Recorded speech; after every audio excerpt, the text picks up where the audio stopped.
Welcome to the Motivational Midwife. I'm Lynn Jones, and today I've got a short little video on SBAR.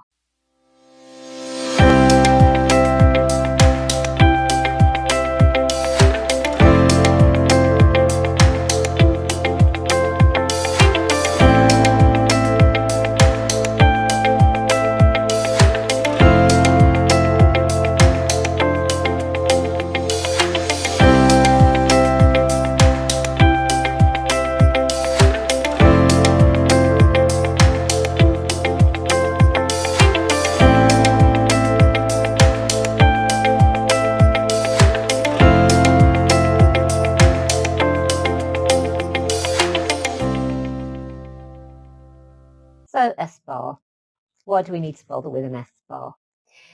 Numerous reports, particularly the Embrace reports, so these are the reports into maternal deaths, and they're triennial reports, have highlighted over the years that poor communication and poor team working have been a key factor in the maternal deaths that have occurred.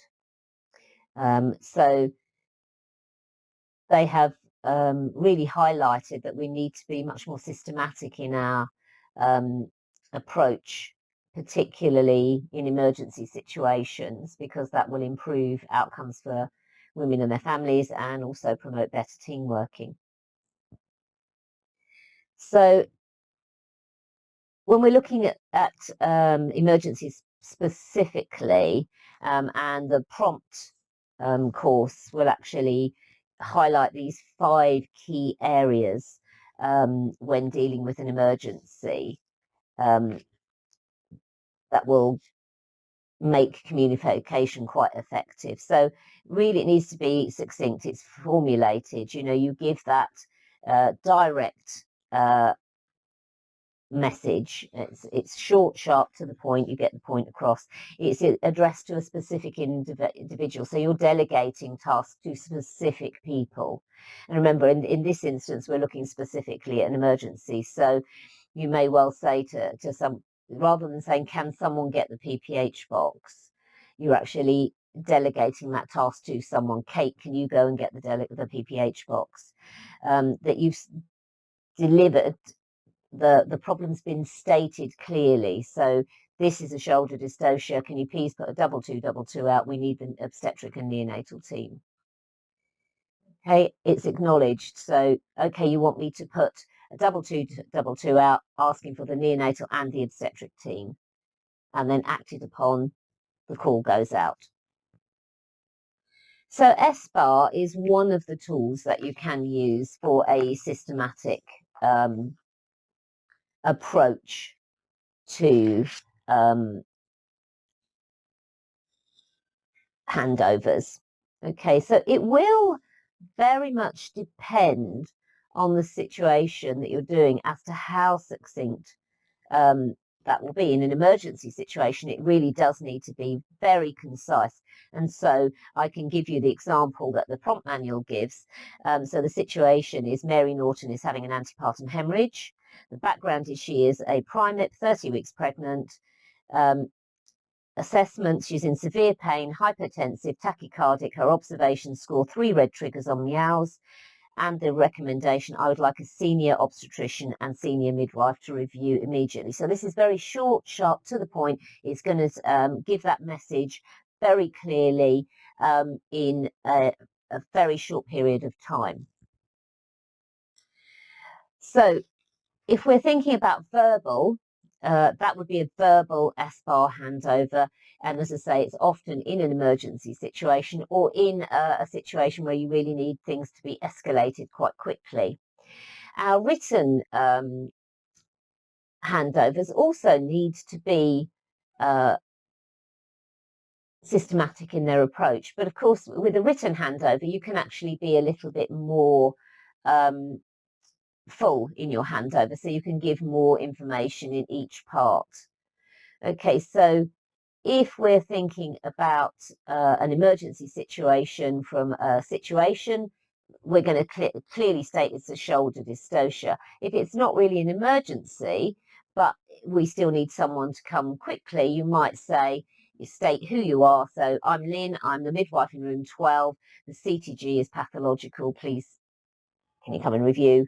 Blah, blah, blah. But for a written one, I might be writing Jane Smith, she's had a normal delivery, what her blood loss was, the perineal status, the baby information. That may be all in the situation from a written perspective. From the background perspective, so looking specifically at I'm going to follow these 3 themes through on the whole bit. So from a background, from a shoulder dystocia, we're highlighting the head delivered 3 minutes ago. For the background on the CTG, it's pathological. Her background would be para 1, low risk pregnancy, 35 weeks, came in with abdominal pain. And if for our written part, her background would be her parity, whether the pregnancy was low risk or high risk, her blood group, her last HB, if there was anything in her medical or obstetric history that was relevant, you may well put that in the background. If there was anything from a safeguarding perspective, that may well go in the background from a written perspective as well. So moving on to assessment. So for our shoulder dystocia, the first sort of emergency case, we've done Mac Roberts and suprapupil pressure. We're about to undertake ENT manoeuvres. For the assessment on our CTG that's pathological, we've got a rising baseline, variability is reduced, no accelerations for the last 30 minutes. Her meows is scoring 0, but she has got an irritable uterus, we've noted. And then the assessment for your written handover, you may well put your meows score in, whether she's passed urine, her VTE score. You may well put, if she has a wound, that the state of that wound, if it was a cesarean section, she may have, has she got a pressure dressing on? Is it a dry dressing? Is it oozing? Anything of note from an actual assessment point of view, her skin condition, so her Anderson or Waterloo score, you're highlighting all of those in your assessment section for your written handover. And then the recommendations. So for our shoulder dystocia, it may well be asking the obstetric team, do they want to take over? For our CTG, our pathological CTG, we want them to come and review immediately, not come along when you get a minute. We're stressing the urgency of this. And recommendations for our written one will be anything that requires from the postnatal care. So it may, if she's wanting an early discharge, that will be her NIPE hearing, discharge paperwork. If she hasn't passed urine, that she needs to pass urine and measure that. Certainly in the trust I work at, we measure that first void. If she needs any TTOs, so tablets to take home with her.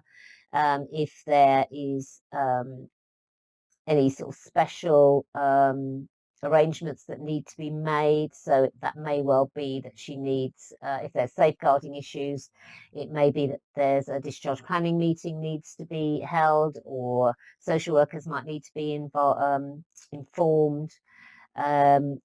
Anything specifically in there. So with a written SBAR, you have more scope to put more information in, but you still need to remain systematic and logical in your approach. And then, so when I write one, I write it with situation, background, assessment, recommendation, because it helps me keep everything in a fairly logical order, and then I'm less likely to forget things, important things that I need to hand over to the next person taking over the care. So let's have a look at what that would look like if we popped it all together. So for our emergency situation, short, sharp, succinct, very much to the point. So we've got shoulder dystocia, put out 2222. We want our obstetric and neonatal team.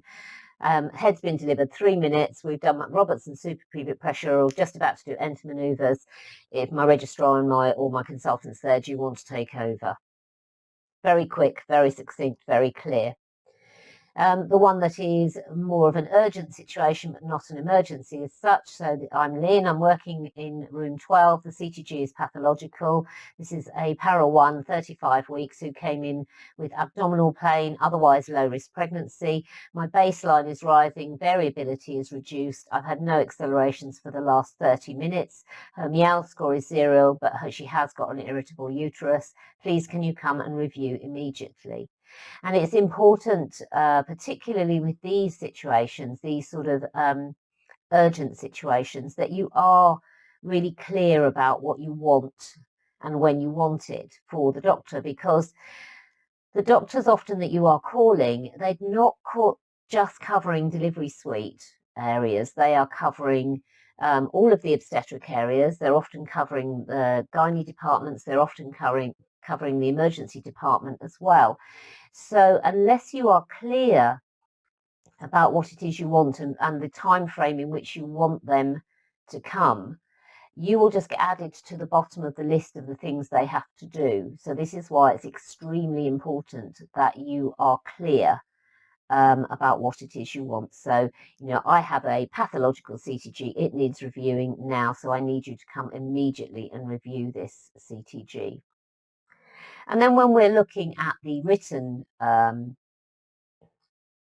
we've got much more scope to write a lot more things. So we've got Jane Smith, who had a normal delivery, EBL of 200, a perineum is intact. She had a baby boy that is bottle feeding. He hasn't yet passed urine or meconium. He has had vitamin K. She is now a para 2. It was a low-risk pregnancy. Her blood group is A positive. Her last HB was within normal limits. There's no safeguarding issues. She is an asthmatic with a penicillin allergy, and she is a smoker. Therefore, she had gap scans, which were normal. That gap scan protocol is in my specific trust. I appreciate it may not be in all trusts. Her assessment, her meows was 0. She has passed urine.